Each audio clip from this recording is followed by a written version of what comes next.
Three twisted voices rise, Butchie, Matt, and Paul, talking gore and guts with laughter in the air, reviewing every nightmare, 'cause horror's what they share.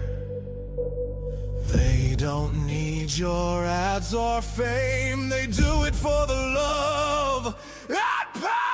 Draw one last breath before the credits roll, screaming from the shadows, heart and soul. From festival to fest, they roam the haunted land, the UK's horror kings with blood upon their hands. Welcome to Draw One Last Breath Horror Podcast. My name's Matt. I'm Butch. I'm Jodie Paul. Welcome to episode 201. On this episode, we have been to the cinema to watch Scream 7. On our Something to Scream About, we've got a special thing from Jodie Paul. And also, our movie from the vault was picked on the last episode by the amazing Colm. Is Peeping Tom. Peeping Tom. Peeping Paul. Peeping Pauls. How the devil are you guys doing? You right? After our 200th episode, what a mammoth episode that was. Stunning. Yeah, we got lots of good feedback on that one. Thank you, Colm, for sort of bringing up the level, making it, really sort of bringing the goodies, elevating Someone who knows what they're talking about for a change. elevating the art. No, man, that's good. It's interesting to hear insight and love for that movie. It changed my view on that movie watching it again, so I'm quite chuffed for that one. That was good, and loads of good feedback on the interview, Paul, as well. It's fucking awesome. Yeah, cracking well interview done. that was. Really well done, mate. Thank you very much, guys. Yeah, no, I've spoke to them since, and they really liked it as well. Liked how they sounded and how they came out of it. So yeah, thanks very much for Ronald and Nick. I'm sure we'll speak to them again in the future. Lovely job. Well, what you been watching? What's been going on in the since episode 200? Oh, feels so long ago.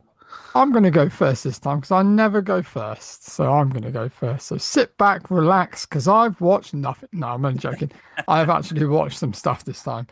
I was lucky enough to get, or we were lucky enough to get a screener. So I don't know if you've delved deep into Dolly. I'm with you, Matt. Which is with us. Jodie Paul's been lame. So yeah, we got given a screener of Dolly. It's been out of the cinema, or it might still be on in some very small selected places, but it will, I believe, be coming to Shudder at some point, I think, and Amazon Prime. But what did you think, Butch?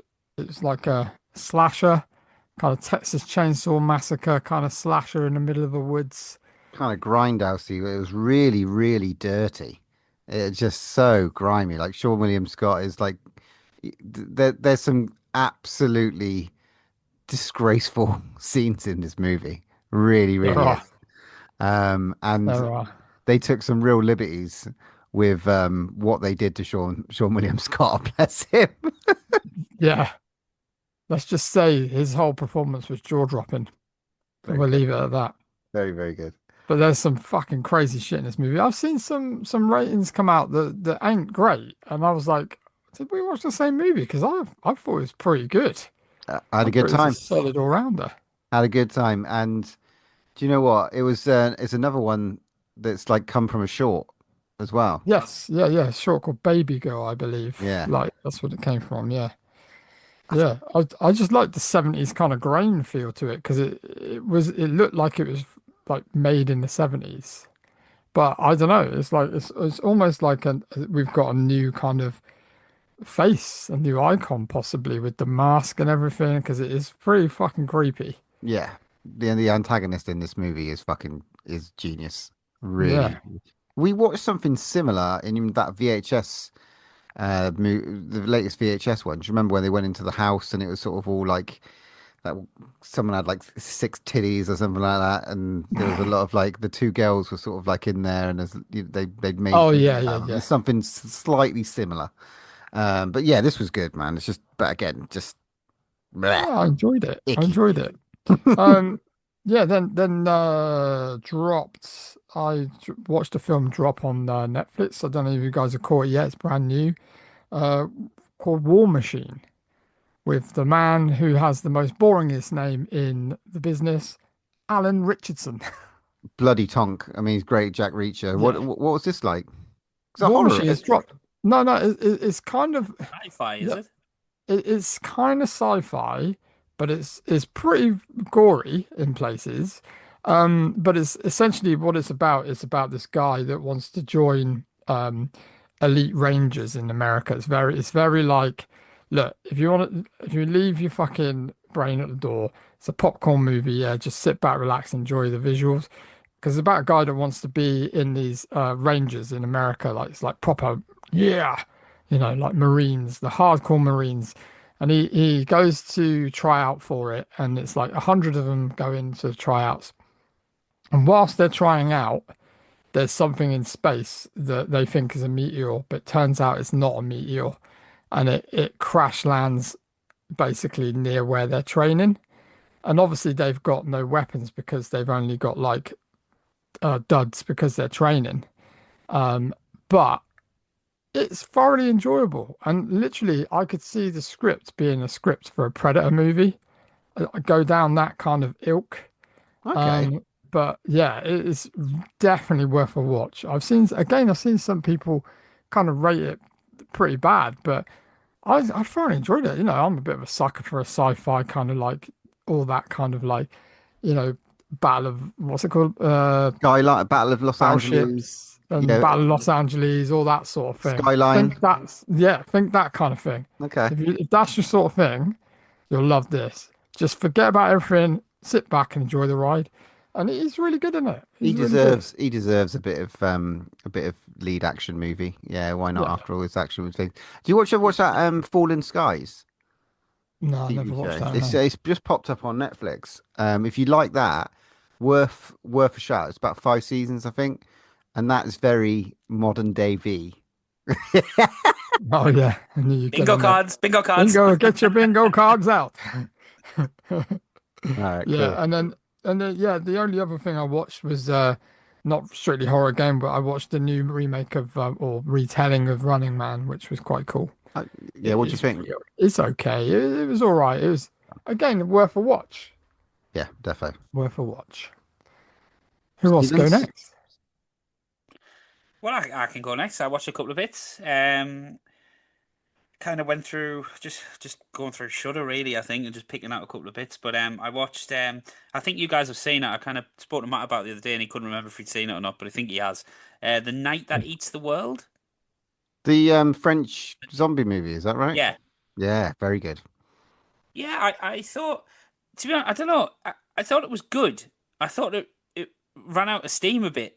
I thought it was a bit like it didn't really know what to do after this kind of central concept. Start of it was brilliant. I thought like really well made for kind of probably really low budget, but I really liked the zombies. They were kind of they didn't really make a sound. It was weird. It was the only sound they really made was their teeth chattering together when they were trying to bite stuff. So, but it was really really well done.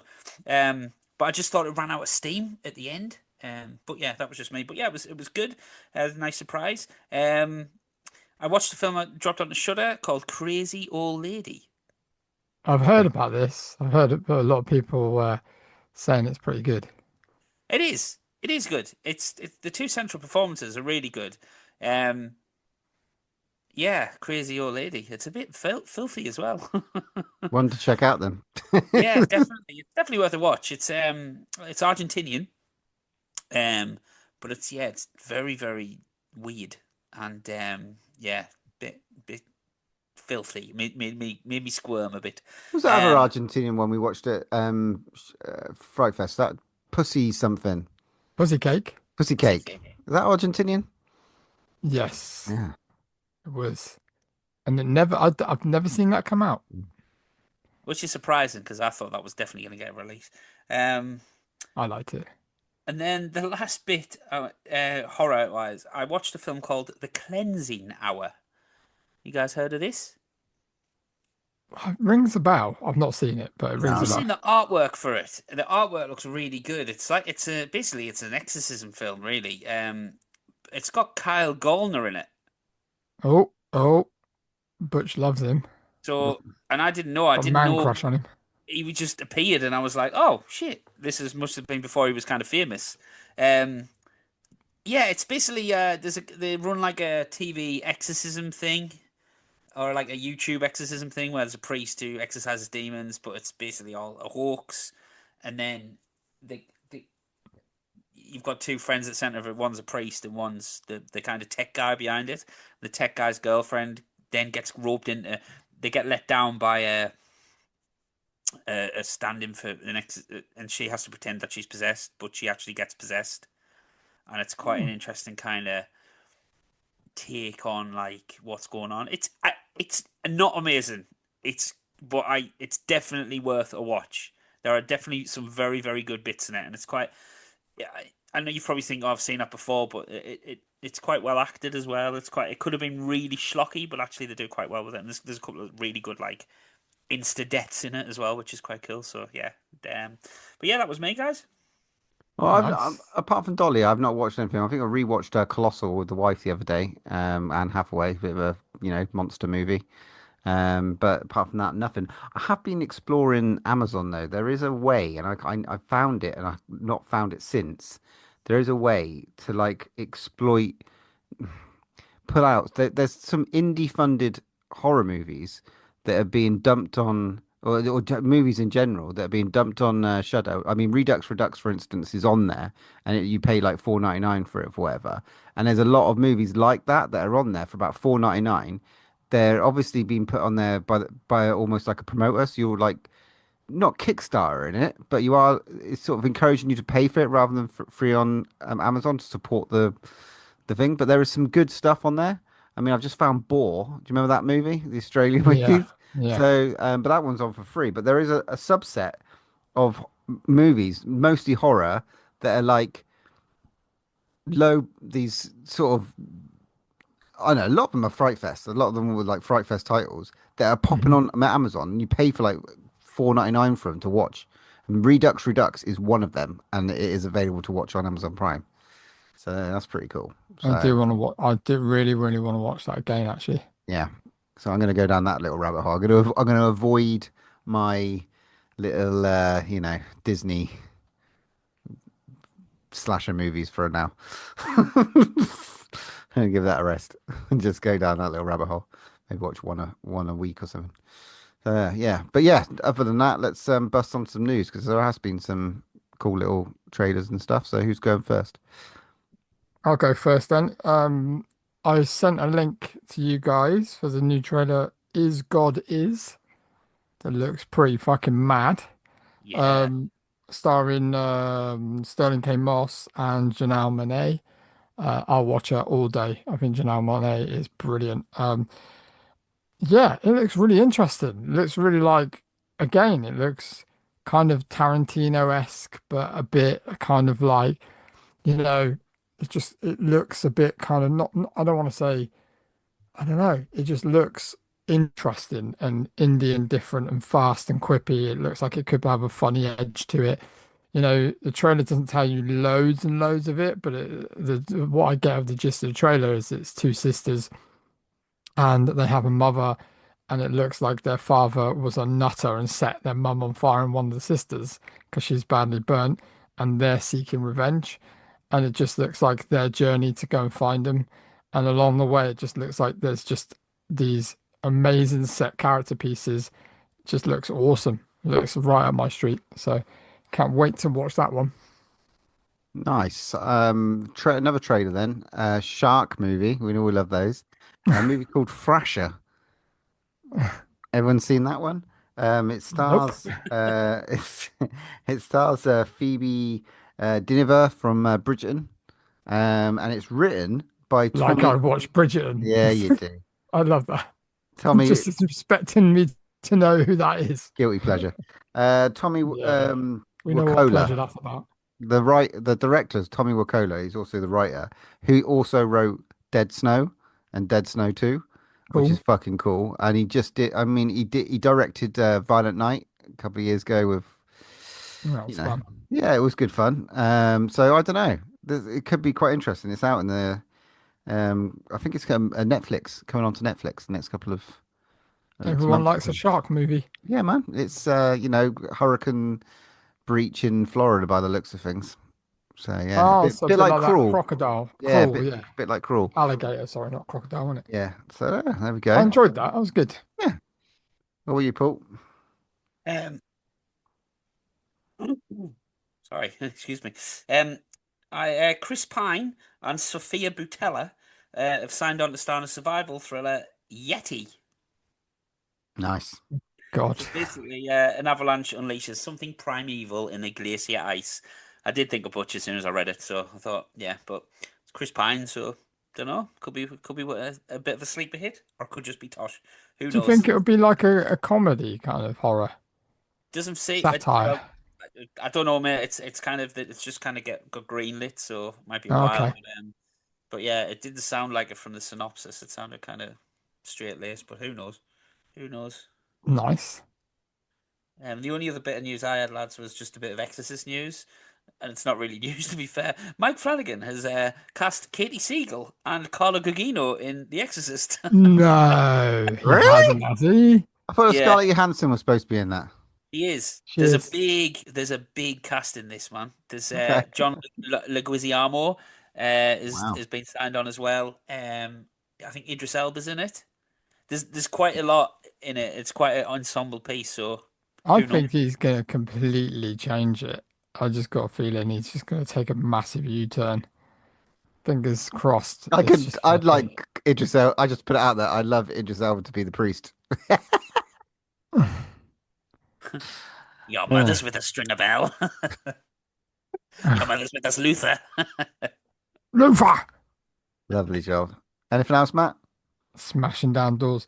No, just a little bit of news that Edgar Wright and Simon Pegg did a little teaser photo online saying something. Well, I can't remember what the picture said. Now I sent it to you, didn't I, Butch? It was like sounds good or so. I can't remember what it was, An but idea, didn't it? It was just idea. oh, that's it, idea. So they're saying this could be the next Cornetto film. You know, the fourth film in the franchise. So watch this space. Hopefully, it's a good one.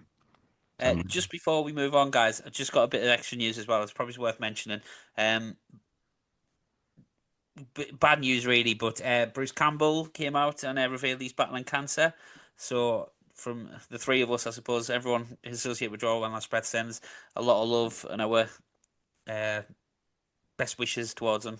And if anyone can beat it, Ash from the Evil Dead can't they? So Yeah, fuck But those yeah. deadites. That's it. All right, let's get on to the main review. This is it. Can't believe we're staying at the Psycho Killer B&B. Oh, that's so cool. It's a motion detector.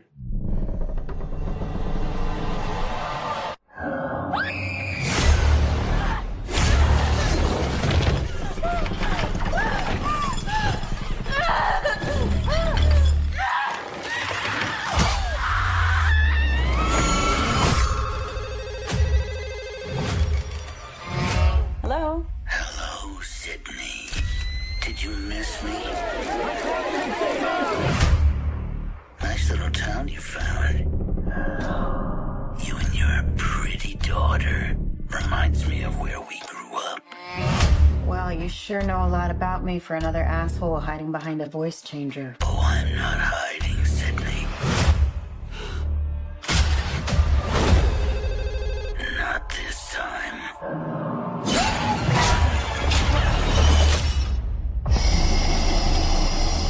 Down to the end.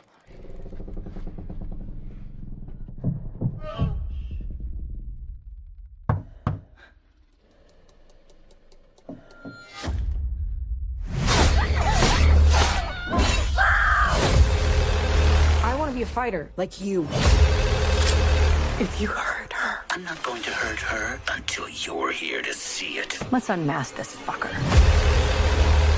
All your friends died for just being near you. Where is my daughter? Tatum, listen to me. He's trying to find another way in. We're gonna do this together. You're gonna have to shoot him through the wall. Where? To the right of the door. Shoot him now! Do it now!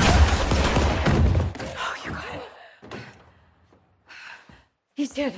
You need to make sure you shoot him in the head.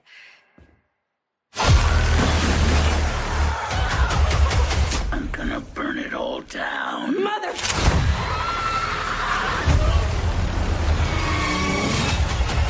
This is gonna be fun. Okay, so we went to the cinema to watch Scream 7. Yes, you heard right. It's number 7. So, when a new Ghostface killer emerges in the town where Sydney Prescott has built her new life, her darkest fears are realized as her daughter becomes the next target. Wow, wow, wow. Don't dive too deep, guys, but what are your first initial thoughts? Let's go to Mr. Butcher. I enjoyed it to a degree.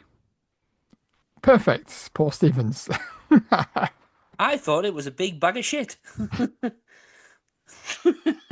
Next. I went with my expectations in the utter gutter because I just had a feeling I was going to absolutely despise this movie, and I didn't. It's a movie. It was all right, and we'll dive deep into why it probably wasn't all right.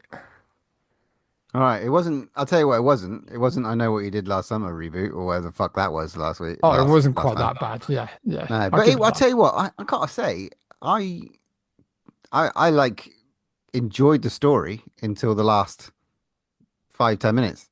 But I've following it through. It's sort of, I really did. You followed through. I got on with it. It was better than probably the last few. Defo. You know, it. There was some good scenes in there. Um, I liked where they went with a lot of it. Um, yeah, I generally sort of I like the Red Bright Hand. I love the callbacks that worked this time. Nev Campbell Oh, wasn't. they got you with those, did they? Yeah, Nev Campbell wasn't annoying. As much A little bit. She was a little bit. but there was some characters. I mean, yeah, Jesus Christ, this obviously, if anyone's watched this bloody Scream movie, this is another one. We've just been to New York, and another fucking knobhead is giving Sidney Prescott a call to tell him he's going to come and kill him, or she, or they, or whatever.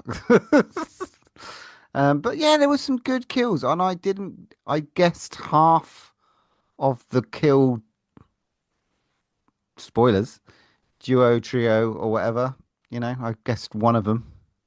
Yeah, we're going to probably talk a bit. Well, there's no way we're not going to talk about spoilers, so don't listen on if you don't want the movie spoiled. So yeah, so Sydney set up this new life in the smallest town in the world where she owns this lovely coffee shop. Now, nice massive house. Obviously, her husband's in the police force, and now she's got a daughter that she's helicopter parenting. She's absolutely like parenting 101. That's probably the annoying part that I didn't like, that she was like this really. I mean, obviously they needed to make her over caring because of what's happened to her and stuff. But it was just a bit on the nose when they start off the movie with that guy coming through her bloody daughter's window. It was just like, oh God, how like callbacks. Yeah, I get it, but Interesting pick for that as well, because we had Tatum Evans playing her. No, sorry, that it was characters Tatum, obviously after Tatum. Isabel May from 1883, Elsa Dutton. I don't know if you've seen that link to the Yellowstone. I thought she was fucking great in that. oh, what's that? Bingo card, Yellowstone. What? Oh, no, no, no. Yellow Jackets. Yeah. Damn it. Damn it, I thought it said Yellow Jackets. Well, I have got a funny feeling we're going to add Yellowstone at some point to the bingo card. Yeah. But she was great in that, and I thought she was like, she was actually all right, I thought. Yeah. She's Yeah. like Jennifer Lawrence's little sister.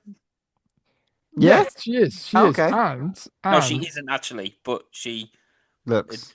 she But just- if you think back to like number two, what was the number two with Did number two have Sarah Michelle Gellar in that went off the bloody roof? Yeah. I think it did. Yeah.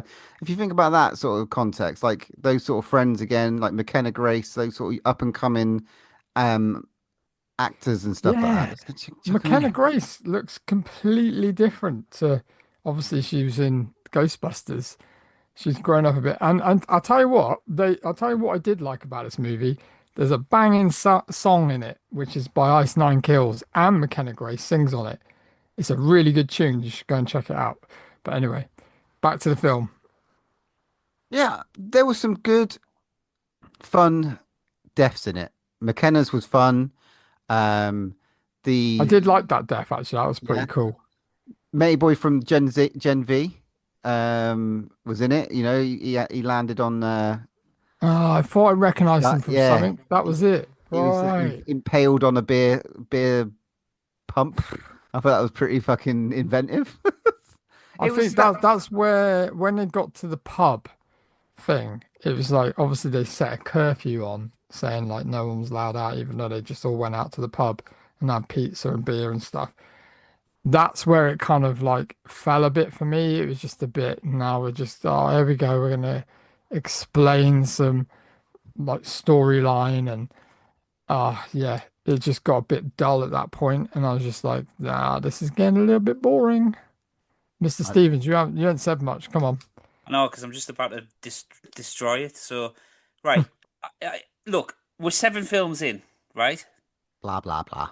There's no need. There's no fucking need to have a fucking 15-minute intro, right? About the things that happened in Scream just because Neve Campbell's been away for a film. And it really annoyed the shit out of us. Are So, you Matt, talking you about say about you talking about the start with the Macca house? The start with the Airbnb. Is it? Airbnb. I thought that was a nice touch with like I it's what's happening did as well. much, but It's a reflection on what is going on at the moment. They Isn't are that true that they have yeah actually yeah. Airbnb'd it out in real life, haven't they? 100% right. That's fair enough, right? And the museum bit of it, and the all the bits and bobs in it, yeah, great. I'm not dissing that. It just, what point to the film did it have? We thought that it was Stu. It had a massive point of exposition. It introduced the fact that we've maybe have we forgotten about Stu, even though we haven't, because it's all been in the fucking papers that he's back. But Stu is potentially come back. That's what it does. It sets Nobody, your heirs racing. nobody linked the Woodsboro killings or the Woodsboro killings to Stu at all. I did. You did, because Stu.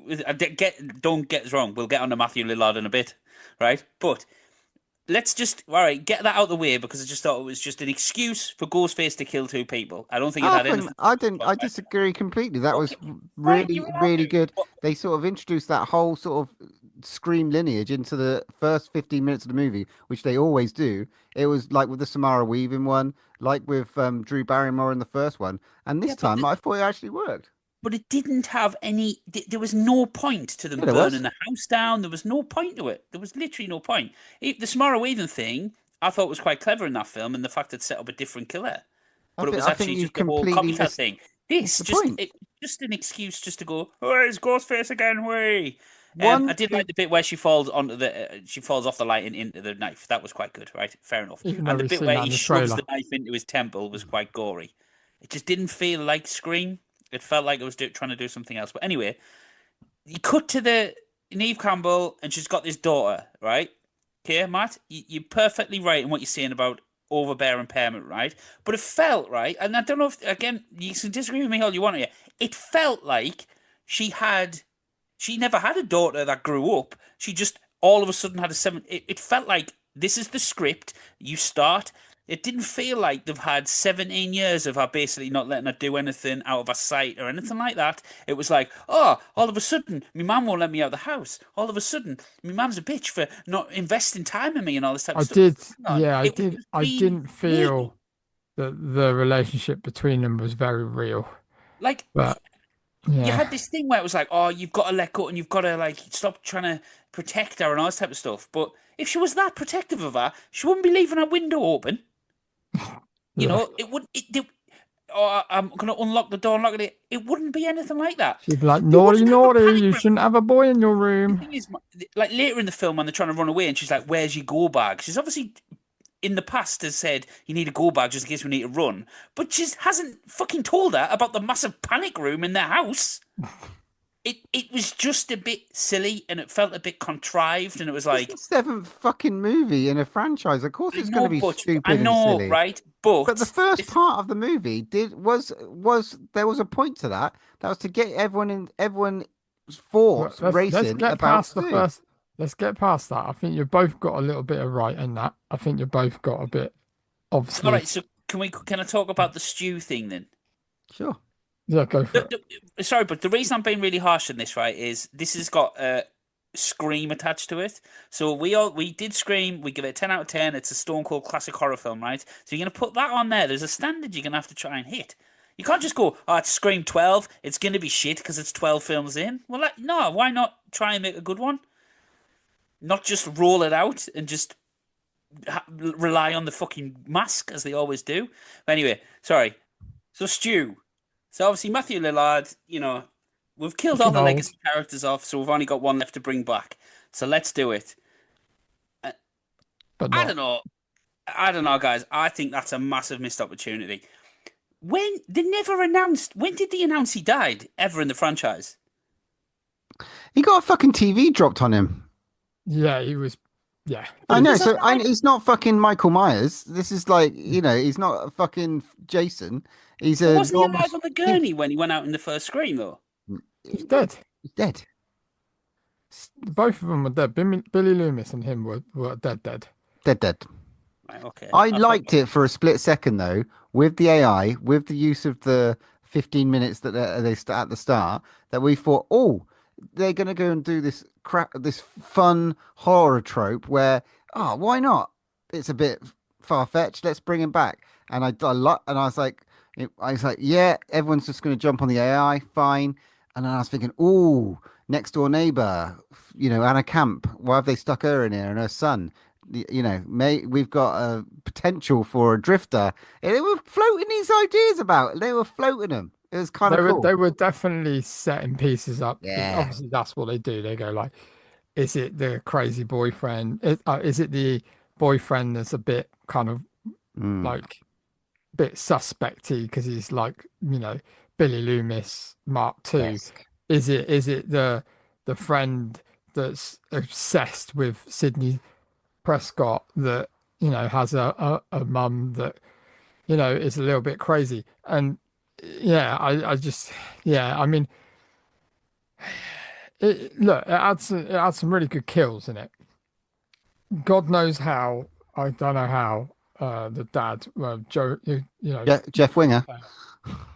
Joel McHale, man, can't stand the fucking bloke, and I literally applaud when he was killed, and I was fucking hoping he would stay fucking killed, and he wasn't, and that pissed me the fuck off. However, some bits I did like. I liked the behind the wall scene. That was pretty cool with stabbing through the wall. That was pretty cool. I liked uh the what was it? Oh, obviously Gail had to come back. I thought that was quite funny when she literally runs the ghost faced, well, not killer, over with the car. That was Gail pretty had to cool. come back, Matt. Huh? Gail had to come back. But why the fuck did two Stooges have to come back? Because they want to make another one after this, and it's probably in their contract from the last one that they had to be in this one, probably. Because that was just, I really don't know why that was just hinged in it. It was just for a bit of Bit of extra. light relief, but they should have been canon. Maybe. They should have been It wasn't canon. funny though, was it? Was it funny? Did you laugh? A No, little bit. no. I mean, there was some good bits. I mean, I liked some of the kills in it. I liked, it was nice to be kind of see Sydney Prescott again and kind of revisit that. And, like her daughter was actually, I thought her daughter was a really good actress. She was really cool. Yeah. I liked McKenna Grace. I thought she was good, but I think she was off too quick. But I in do- style, I mean, it was a good kill. Was a Yeah, good. it was a good kill, really good kill, really shot well. Um, However, the, the bit where it really fell down, I still enjoyed it. I did. I'm not saying I didn't enjoy it, but where it fell down was the end, and that's what I felt with the last two movies. The endings just fell, and this one was just like what I had for. Like I kind of get it and I understand it. What I still can't get my head around is the really loose line of the woman that was involved as the killer, when she was like, "Ah, I killed my son. He was useless anyway." What? Yeah, and You just killed your son for the hell of it, and that line was so flippant and so stupid. That really annoyed me because it's like you killed your son. I know you're a nutter and stuff, but yeah, that is just like that's why I didn't suspect her because I was just like, it's obviously not her because why would she have killed her son? And I suppose they want you to think that, so it's a bit more of a surprise at the end, but I don't know. The thing is, Matt, you know that scene in the pub? So obviously they get all the suspects together, because that's the exposition. You get all them together and then you work out who it is from within, right? And basically, they murdered everybody in that pub, right? Apart from the daughter, right? hmm And the And two from the last one. literally after that, I remember I was like, well, I know who the killers are now because unless it's a random character from the past somewhere that we haven't been introduced to yet, they literally, in doing that in all in one scene, eliminated every suspect, and there was only two left that you'd been introduced. Well, I Obviously, think the whole while though, I think what they're trying to say is they want you to think it is Stu the whole way, even when these you knew killers are that was killed. AI from the start, though, didn't you? Did you not? I wasn't Well, very clear. yeah, I did, yeah, but and there's still that kind of little bit of thing.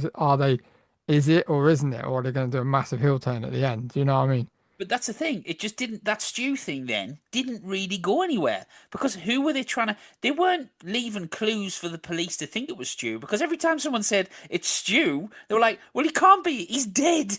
He's Mm. dead. He's dead." It's like, "Oh well, is he dead? Yes, he's fucking dead." And then it they didn't. It's not like they were trying to. They weren't.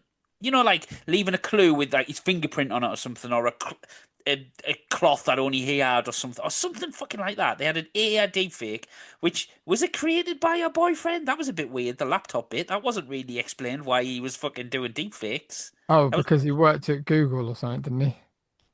well, Again, no, a real flippant line where he's like, "Oh, I worked at Google," and no, mate. like, Before that, her boyfriend when she gets in the car with him and he opens "Oh her yeah, laptop and it's like, yeah, because oh, yeah, he's the deep.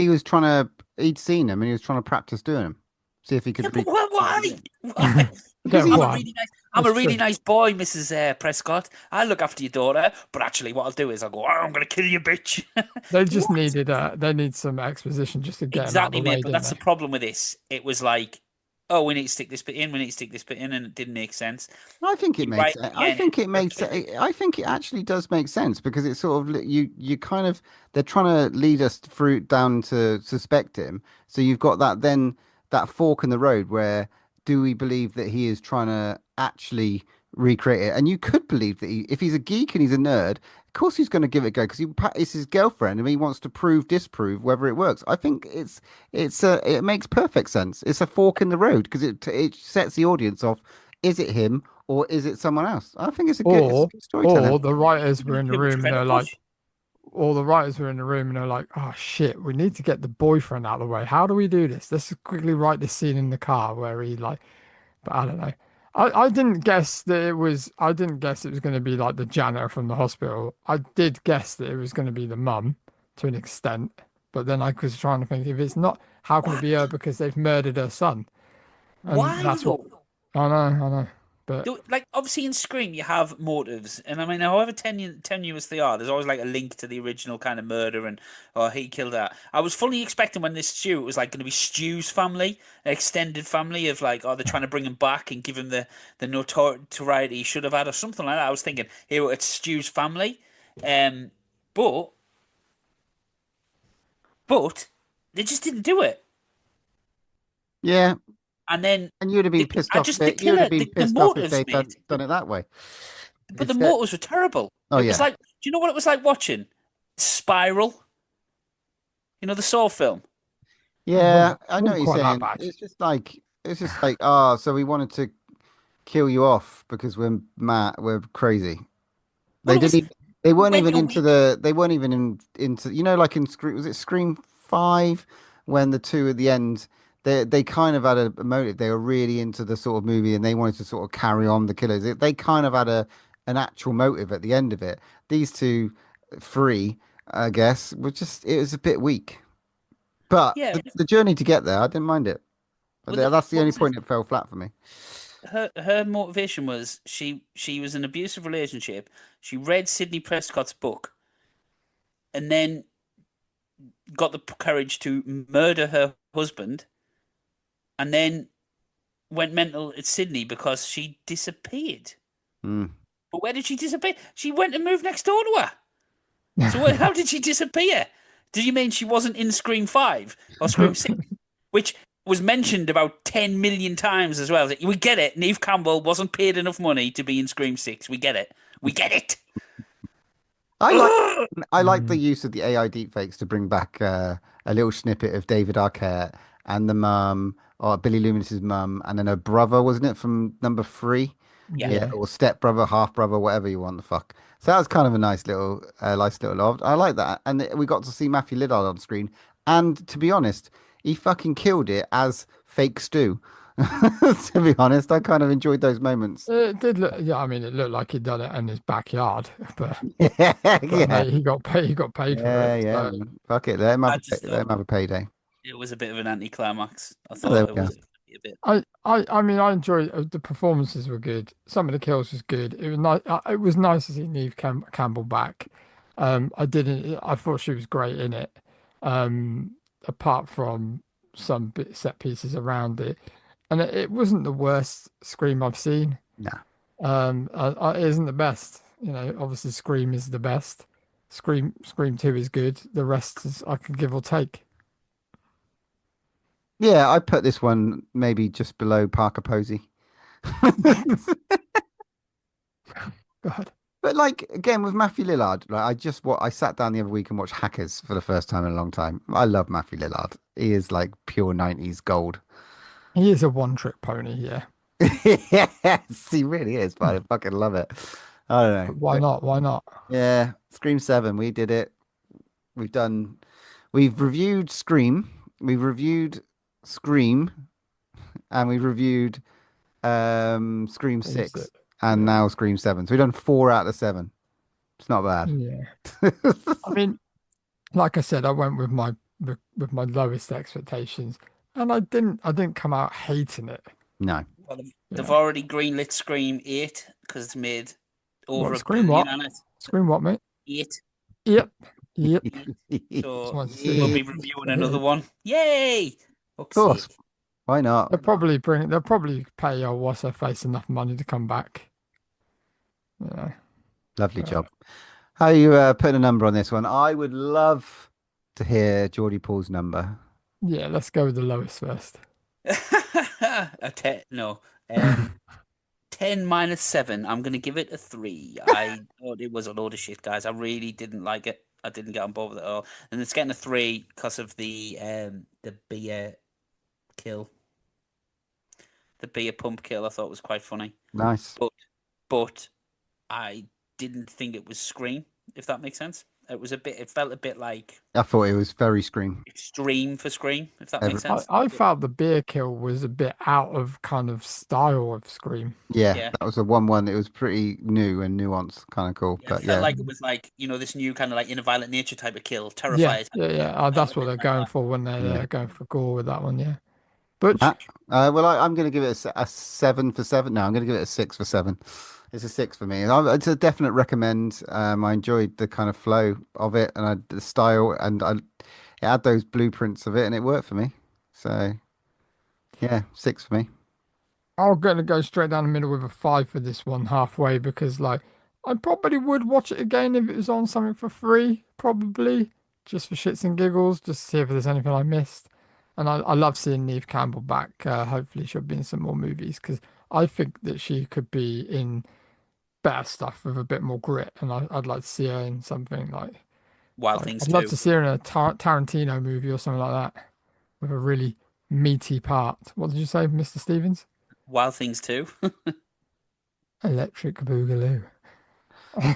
Nice. Okay, so there we go. Scream 7, we reviewed it. Moving on to the next episode, we are going to get an absolute treat, hopefully. Ready Player 2, Here I Come. Sarah Michelle Gellar, Ready Elijah Player Wood. 2. Wow.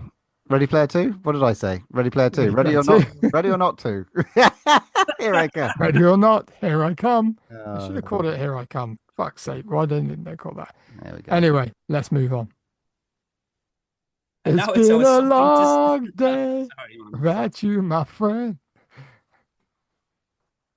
So now it's time for something to scream about. So this week, I'm feeling a bit underappreciated. I'm the underappreciated member of the podcast. So basically, I thought, why not? Let's talk about some underappreciated horror films that maybe the world hasn't seen and we have, and we think deserve a bit of a profile push, and people should go and watch them. So I think we've got two each.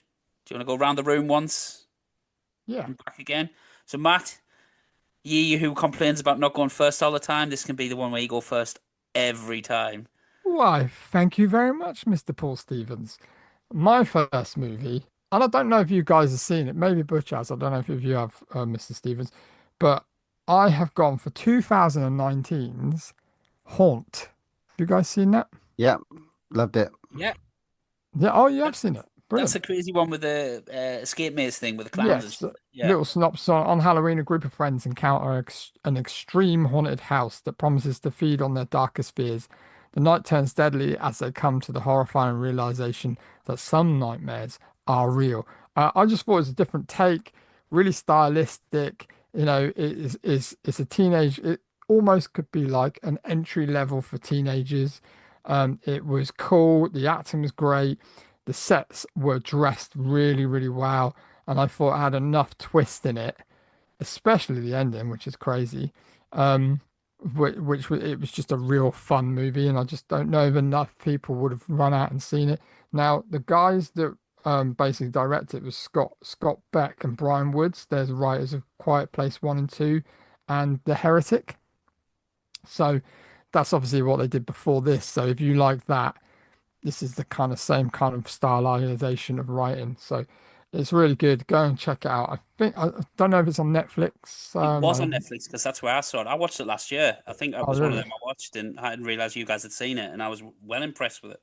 Yeah, I just thought it was really, really good, and especially if you're going to watch a film for Halloween as well, because it would be a perfect Halloween movie. I'll just check where it is available to watch. So it's on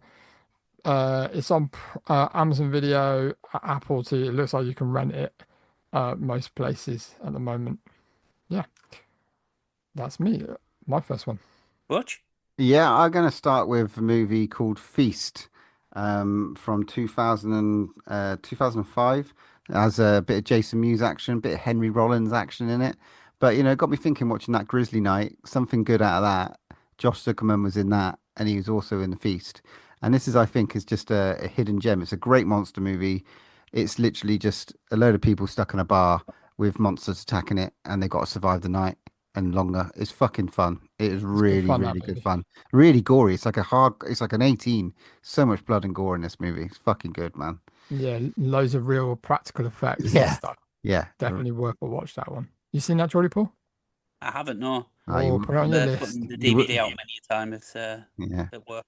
So yeah, definitely have to check that out. Mr. Go on then, Paul. Geordie Paul, what you got? Okay, so I have one from 2017. I believe you've seen this, Matt. I'm not sure if you have, Butch.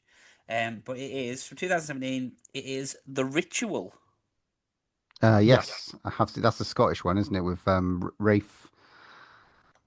The Swedish one with Rafe Spaulding, yeah. Swedish with Rafe Spelling. Yeah, almost. So it's yeah. So a group of old college friends reunite for a trip to a most dangerous country in Europe, Sweden, encountering a menacing presence there stalking them. So this film, it's kind of like a couple of films in one. It starts off with a really dark. The reason for them being in Sweden is really dark. It's like Mhm. a.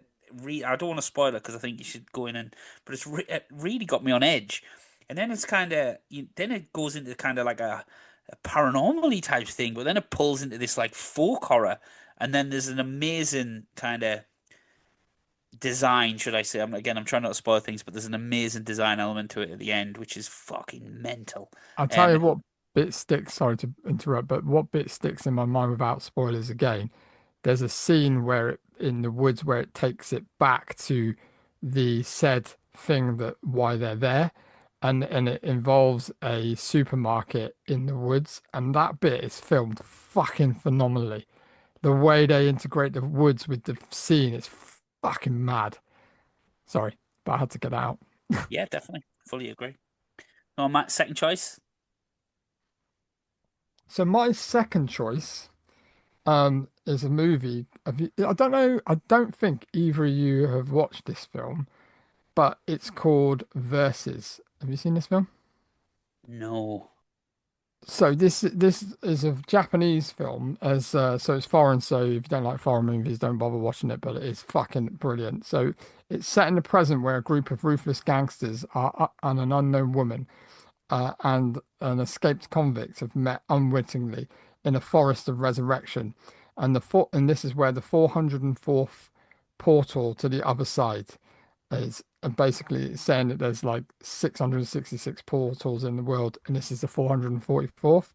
Um, and their troubles start with those once killed and buried in the forest come back to dead from the dead, so they come back as zombies with the assistance of the evil spirit that has also come back and come back from ages past to claim its prize.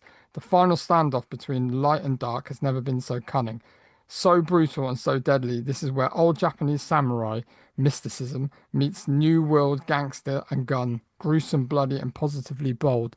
It's like a zombie movie, a gangster movie, and a kind of like demon movie all in one.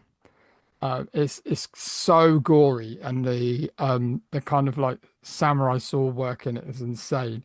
But it's so worth a watch. But you might have seen one of the director's other movies. His name's Raihu Katamura, and he did a little film with Vinnie Jones and Bradley Cooper that you've seen. Can you name that movie without looking at IMDb? Say it again with Bradley Cooper and Vinnie Jones. You've definitely seen this movie. Creep. No, No. Midnight Meat Meat Train. Train. Meat Really? Train. Yeah. Fuck, that was good. But yeah, he's done that. He's done that movie. I think it's possibly after Versus, but Versus, man, you should check it out. Again, I'm not sure where it's available because it used to be on the Tartan label, so you'd probably be able to rent it. But yeah, that's my second choice.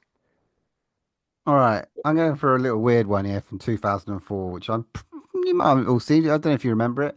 Directed by Jay Chandrasekhar, Yeah. Club Dread. No, I wouldn't watch that anyway. Wow. I mean, mate, look, I gotta sell this bad boy. It's a parody, satire, slasher horror, right? Set on an island. Bill Paxton's in it as this character, Coconut Pete. It is so wacky and fun. I used to love this movie when it first came out. Bought it on DVD. It's so stupid and dumb, but the slasherness of it all, it's fucking fun. I'm gonna pick it at some point in this year and see if there's any love for this one, because honestly, this could. It won't be. What? I don't. Well, you have the thing is you haven't seen it, I so have seen it. you have seen it. How Oh, dare okay, you? Yeah, I have seen it. okay. I thought you hadn't seen it. I just think it's fucking fun, man. I've always thought it was. I I just think, remember what's the guy out of it? The with the big dreads. yeah, But he's Jay. He's the director. yeah, what's his name? He's been in like it's Jay Chandrasekhar. He directed like Super Troopers. Swear there's somebody in it that's quite famous. The is it the guy from Good Burger or something like that? Well, Bill Paxton's in it as well as Coconut He's Pete. definitely not from Good Burger. Jordan Ladd. Paul Sotter probably is who you'd maybe talking about as well. There's some weird and wacky fucking characters in this. Awesome, awesome fun. I love I love a bit of Club Dread. Paul? Yeah, it's Wow. probably not standing the tail. It's probably not going to stand up, to be honest.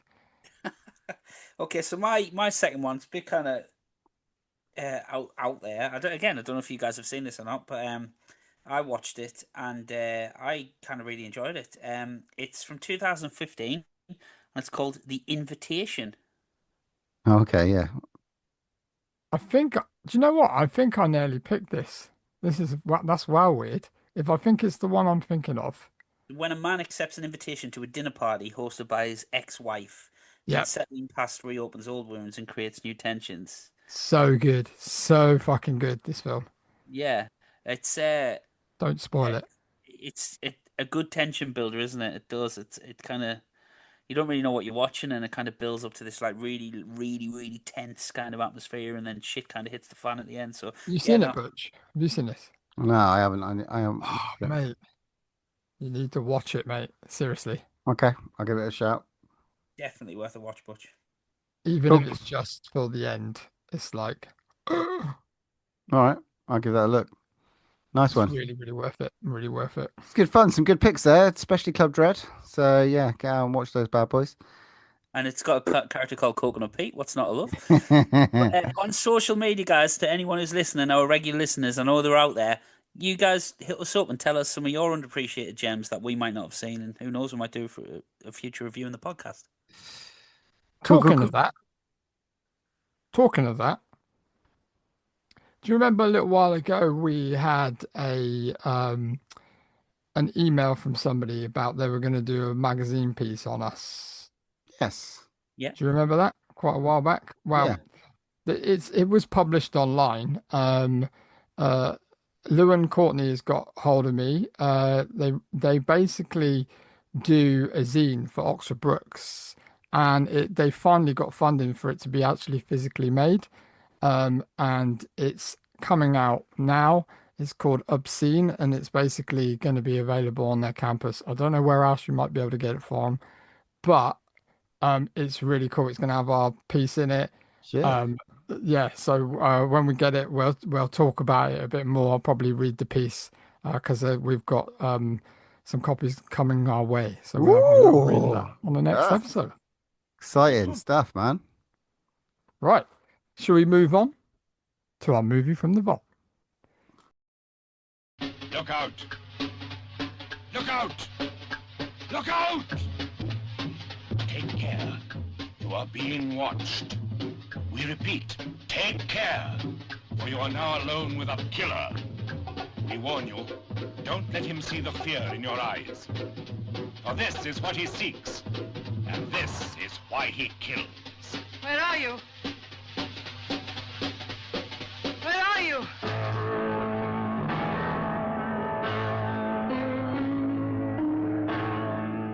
Look out for Carl Byrne as the Peeping Tom. Fear him, but pity him also. It's no good. Watch out for Moira Shearer as the lovely stand-in who innocently dances into danger. Imagine someone coming towards you who wants to kill you, regardless of consequences. A madman? Yes. Wait! Anna Massey is the girl who falls victim to the charms of the lonely stranger upstairs. Switch it off, Mark! Mark, switch it off! Maxine Audley as the blind woman who senses the danger that threatens her and her daughter, but is helpless. Don't be frightened. Not frightened.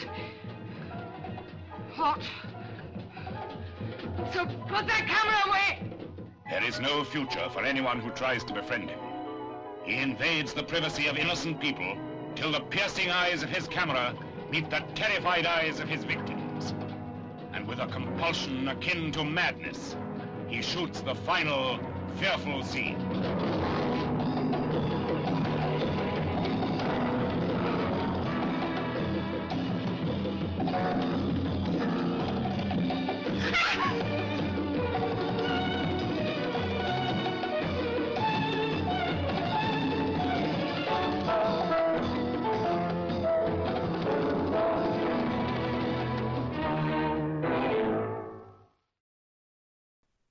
Okay, last episode, Colm, we invested a lot of time in Psycho, so we thought we'd go down a similar route. From 1960, we watched a movie called Peeping Tom, a British-made movie, a British Psycho, I suppose you could call it. The movie is about a young man who murders women using a movie camera to film their dying expressions of terror. All right then. Any of you boys seen this? No. But yeah, I have now. What do you think then? Matt, let's go you. I'll tell you what, Colm's picked a fucking banger here, mate. I've thoroughly enjoyed this one. So, Paul? Well, I thoroughly enjoyed it too. Yeah, I really liked it. Well up my street. Butch? Deemed as perhaps the first thriller, the first ever slasher. There's definitely contention up there for the first ever slasher. You know, it was all right. It was no how I, somebody stole our dinosaur, but it wasn't bad. What do you mean one of our dinosaurs is missing? That's the Yeah. one. Get the title right at least. Fuck me. This movie is a very interesting piece. There's a couple of reasons why. A, because this is kind of the first of its kind.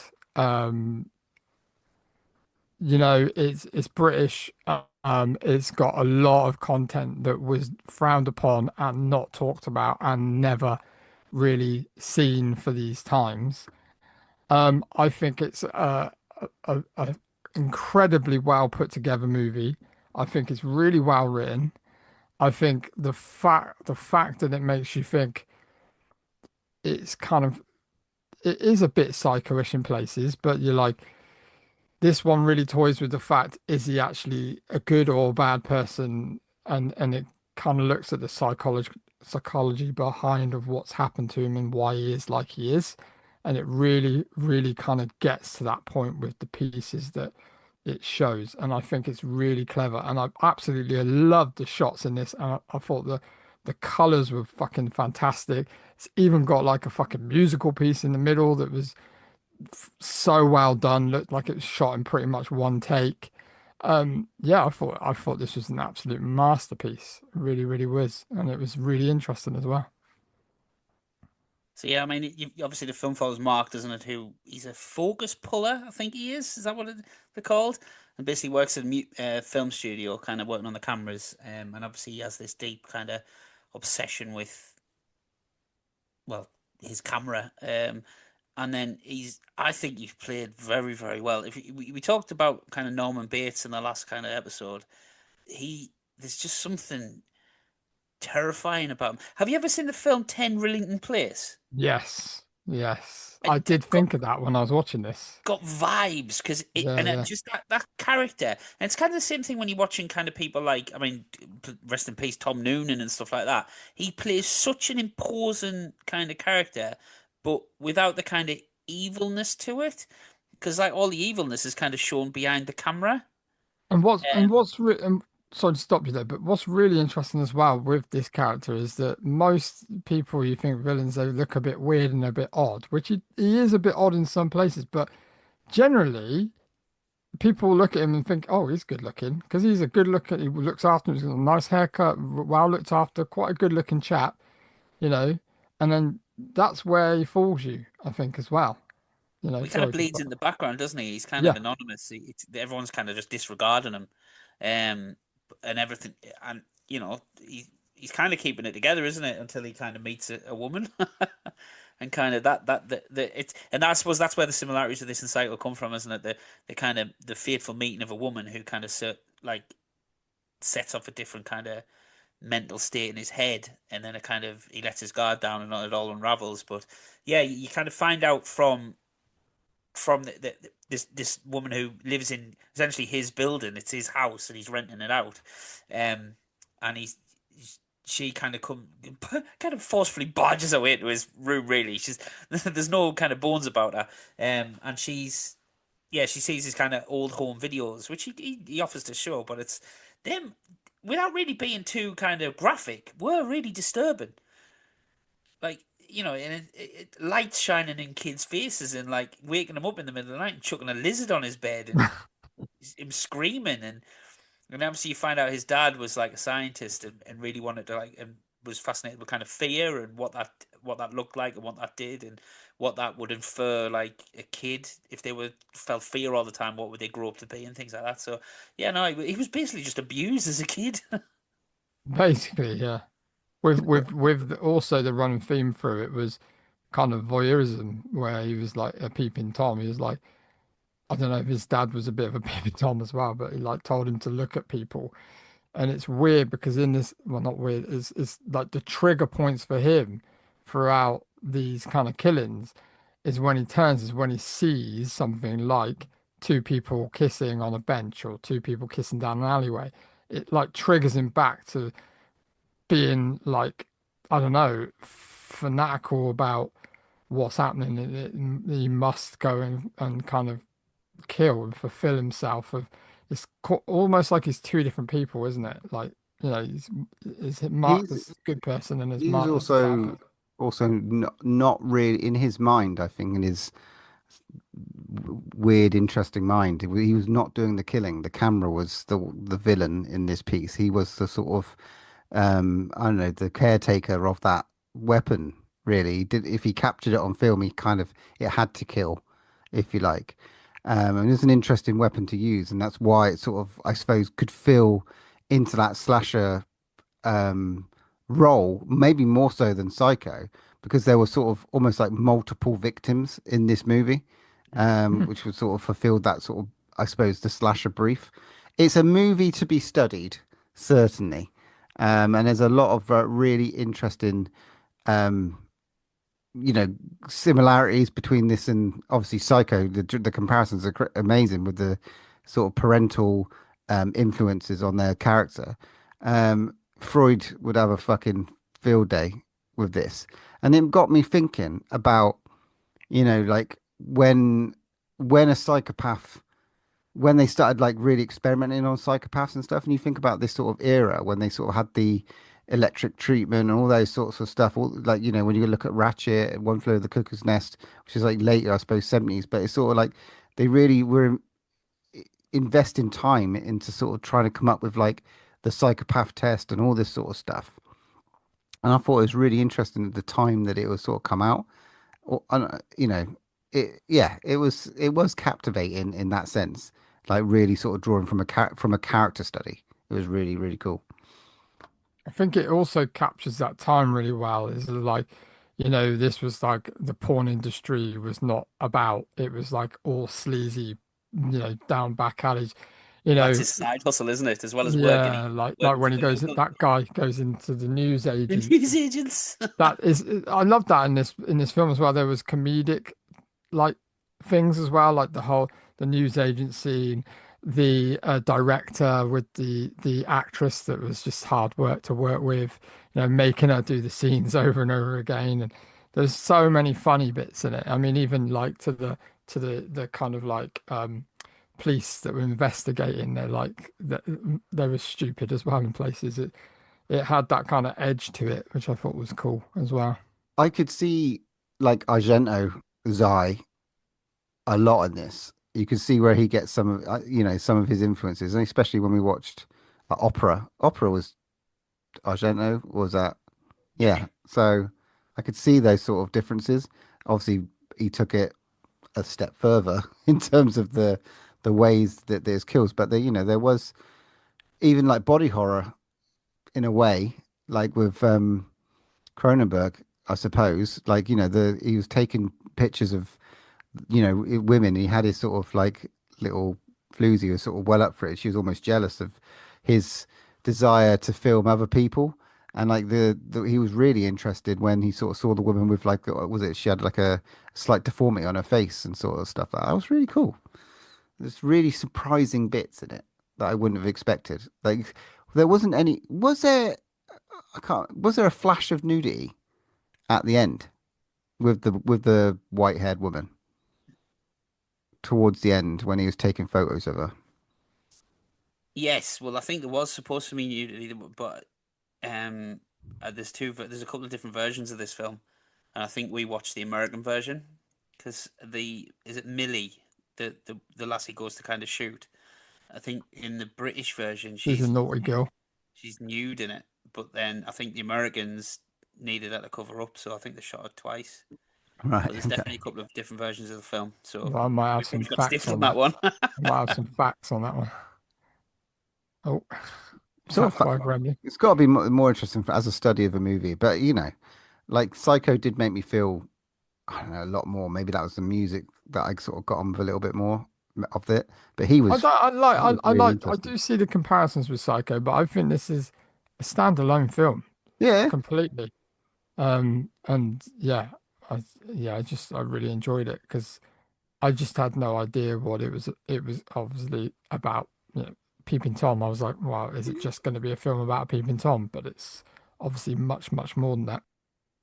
Mark as a antagonist is not the most interesting of names.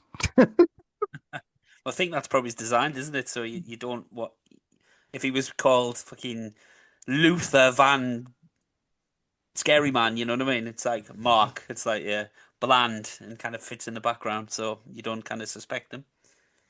I also didn't expect it to be British for some reason, even though probably Com told us that it was the British fucking Psycho or something. I don't And it know. is very British, isn't it? It's very like hello, yes, darling, yes, oh, But yes. he obviously is German in real life, right? Yeah. So, but I don't know if he was out and out British because I did get a feeling that a little bit of his German accent came through. Yeah, there's definitely a twang to it, which Yeah, kind of it was quite it made him stand out in the film. I thought I don't know if that was intentional or not, but it definitely set him apart when he was talking. but I it go There's on. one scene that I really enjoyed that I wanted to talk about is when they discover after the discovery of the girl in the chest, um, and that he's waiting to go in to speak to the coppers, and he's with his mate outside, and he's like literally confessing everything to his mate without his mate being completely oblivious. He's like, "Oh, they'll probably catch me. They're really good. I'm definitely the. He says just sits there and confesses in such a nonchalant way that I just thought it was really really interesting, and the fact that he was also handing over evidence and they weren't really interested as Uh, well. till his mate unveils a naughty nude photo. Goes, here, I'll have a look at this. I still want to know what film they were going to go and watch down the Everyman that they were going to talk about. Because he kept on about it, didn't he? Oh, we've got to go to the Everyman theatre and watch and discuss the film. It's like, Well, I'm interested in his Everyman. Like, was this Everyman theatre like an actual theatre company around the time? Because obviously we've got the Everyman in Cheltenham, hmm. and it's an actual theatre. So I don't know if it was like an actual theatre company around the country in that time. Need to have a look. Mm. I really kind of like just to touch on a bit like that we haven't really talked about, which I really liked the kind of the blind mother. I thought she was really, really good. And I loved that whole piece where she kind of I didn't expect it to happen, but she kind of, you know, got pissed and went into his room. And that whole scene was brilliant. I just like the fact that she's blind and she just can't see any of the movies that he's playing, and she senses that he's not a good person, and she knows that he's up to no good, but she doesn't know what it is. But yeah, I just thought that was good, and I like the dynamic between the mum, the daughter, and him. I thought that was really good. That she could have been his savior, um, but obviously, spoilers, it doesn't pan out that way. But I just thought the dynamic there was really good. And I thought it was just really, really well put together. It makes me want to go and watch more kind of British films of that time, really. Like someone's dinosaur is missing. Probably not that. Shall we do some Matt's Facts? Mary Poppins, maybe. Go for it. Shall we do some Matt's Big bang Facts? bang bang. Let's hear it. Fucking Christ. The critical mauling and public outcry about the film resulted in it being pulled from British cinemas after just 5 days. Many critics of the time were offended by Michael Powell's use of himself and his real-life son as Mark Lewis, father and the young Mark Lewis, respectively. They thought Powell over-identified with the movie and that the use of his son bordered on abuse. In interviews and as an adult, Powell's son has stated he finds that these criticisms are laughable. So obviously he played the dad, and his son was a little boy in the film that was screaming and stuff like that. This one's for you, Butch. The phrase "peeping Tom" comes from the boy who looked at Lady Godiva while she rode naked on a horse through the village, even though all were warned not to look at her. You'd be looking, wouldn't you? Oh yeah. After filming a scene where she's fully nude on a bed, Pamela Green remained there so that the production photographer could shoot some still photos. Then she was suddenly aware of a stranger's absence at the foot of the bed. Sorry, stranger's presence at the foot of the bed, aiming a camera straight up her naked body. She sat up quickly, yelling, "You're shooting me from that angle. No pictures. Get him off the set." Electricians pounced on the intruder, whipped away his camera, and ejected him off the set. He turned out to be a photojournalist who had gotten wind of the fact that there was a naked girl on F stage, and he wanted to get photos of the first nude woman in a British feature-length film. And that's another good fact there. So she was the first naked woman in a British-made British film, was film, she? apparently, yeah. Oh, okay. Allegedly. The film was heavily cut by the BBFC before the release. Consequently, many scenes still have ragged feel to them. Sorry, ragged feel to them. The murders of Vivian and Dora were toned down. Shots of nudity were deleted, including photos of the nude girls in the album. The suicide of the killer was shortened, and the scenes featuring the spike were also edited. Some dialogue was also cut out, which explains the abrupt ending to the conversation between the policeman in the car. Although some cuts were restored in later video and DVD releases, much of the edited footage is now considered lost forever. Yeah. So he made a smutty movie, and that wasn't really allowed to get out. It's quite interesting. I did like the way it just ended as well with no credits. It was just like done. Yeah, because it didn't even do the old school the end. Like Yeah, I was no, expecting it to go the I end. think that was done on purpose for like that's it. The film's done. Like Yeah, the end of the film. dark. Like, gone. No more film. End. So, yeah. Yeah, Very good. yeah, Yeah. I loved it. I thought it was brilliant. Really, really good watch. This really good. Glad I got to watch it. Cheers, Re- Colm.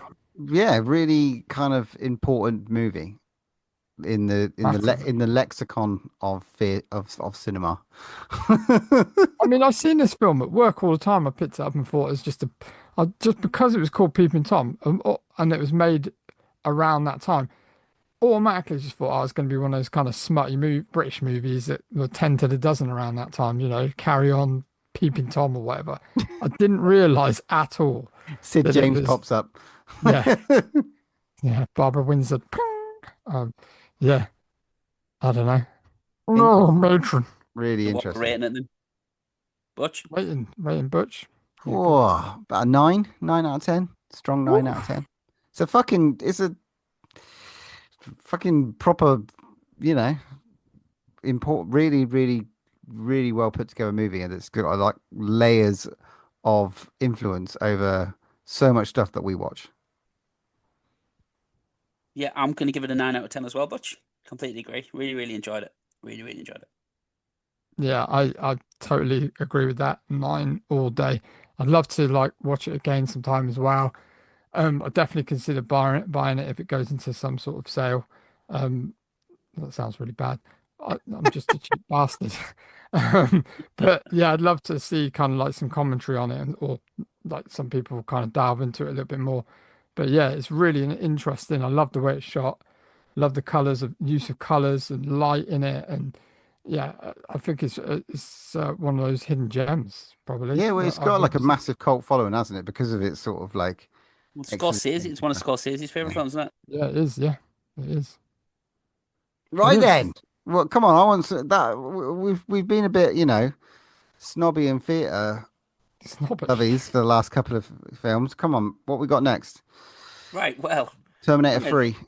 coming out the 60s. Let's go into the 70s. 1979. Good year. It's a film that I've never heard of. From Italy. Called The Visitor. Oh, The Visitor. The alien one. Is it the alien one? I've got that on my wall. Is it actually Is it horror? La Visitor or something La else? Visitor. The Visitor. The Visitor. Interesting, because I've got a poster on my wall of like an alien with a pin-up. So if it's that movie, interesting. Well, I mean, so The Visitor, right? I'm just going to read the blurb about it, right? And then you can tell me if you're excited for it or not. You may think you've seen it all, but nothing can prepare you for The Visitor, an excursion into the realms of cinematic insanity. Producer extraordinaire of Video G. Sonitis, creator of such delicious guilty pleasures as Beyond the Door and Tentacles, brings together an extraordinary ensemble cast in a mind-bending tale of a girl and her pet hawk. Killer birds, psychokinesis, satanic conspiracies, exploding basketball hoops. Any attempt to explain the exact plot of The Visitor is an exercise in futility, but in the maelstrom of madness and mayhem is the tale of an ancient intergalactic entity capable of bearing earthly children endowed with great powers. Powers which are some are keen to harness and some to destroy. 8-year-old Katie Collins is one such child, and as her powers emerge, the battle for her soul is about to begin. I mean, I don't know if it's anything to do with the poster that I've got on my wall, to be honest, but that sounds bonkers, mate. And where When can I we? read when I read the synopsis, it makes me laugh because I just think of E.T. because it says the soul of a young girl with telekinetic powers and her mother become a prize in the battle between good ETs and evil ETs.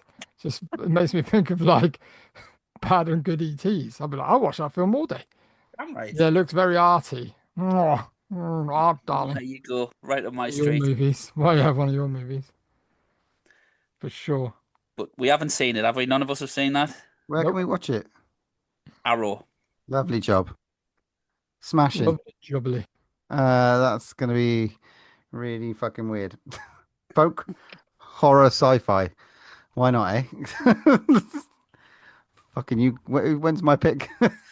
From Peeping Toms to crazy sci-fi telekinesis I know. ETs, I'll probably evil want some posters after that.